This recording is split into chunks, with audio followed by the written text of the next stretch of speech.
you. How are you all? Hope you will feel fine. Thank you very much for watching this video. আমি আনোয়ার হোসেন, ওনার of as tax association limited. আজকে যে বিষয়টা নিয়ে আলোচনা করব সেটা হচ্ছে যে উৎসকর কর্তন। আমরা জানি যে উৎসকর কর্তন 2024 অনুসারে করা হয়ে থাকে।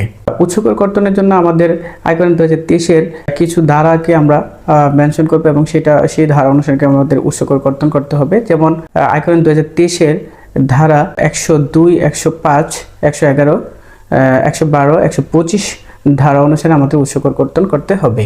সবচেয়ে গুরুত্বপূর্ণ যে বিষয়টা সেটা হচ্ছে যে আমাদের যে উৎসকর কর্তনগুলো করব ধারা অনুসারে আমাদের করতে হবে এবং সেই ধারাতে কোন কোন বিষয়গুলো উল্লেখ করা আছে সেটা আমাদের সবচেয়ে গুরুত্বপূর্ণ।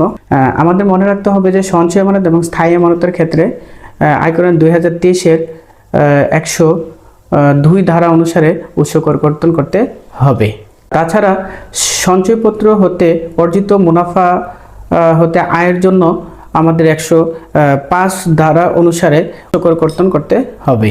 তাছাড়া রপ্তানির বিপরীতে প্রাপ্ত ভর্তুকির জন্য 112 ধারার অধীনে উৎসকর কর্তন করতে হবে এবং সম্পত্তি হস্তান্তরে হতে প্রাপ্ত মূলধনী আয়ের জন্য 125 ধারা অনুসারে উৎসকর কর্তন করতে হবে এবং সর্বশেষ সম্পত্তি অধিগ্রহণ ক্ষতিপূরণ ক্ষেত্রে অর্জিত মূলধন আয়ের জন্য 111 ধারা অনুসারে উৎসকর কর্তন করার বিধান রয়েছে। অবশ্যই আয়কর 2023 আমাদেরকে মেনশন করে দিয়েছে এই ধারা অনুসারে, অর্থাৎ 102, 105, 111, 112 এবং 125 ধারা অনুসারে আমাদের উৎসকর কর্তন করার বিধান আয়কর 2023 আমাদেরকে দিয়েছে। সেই আয়কর 2023-কে কেন্দ্র করে আমাদের উৎসকর কর্তন করতে হবে এবং উৎসকর কর্তনের বিধান আমাদেরকে মেনেই রিটার্ন সাবমিট করতে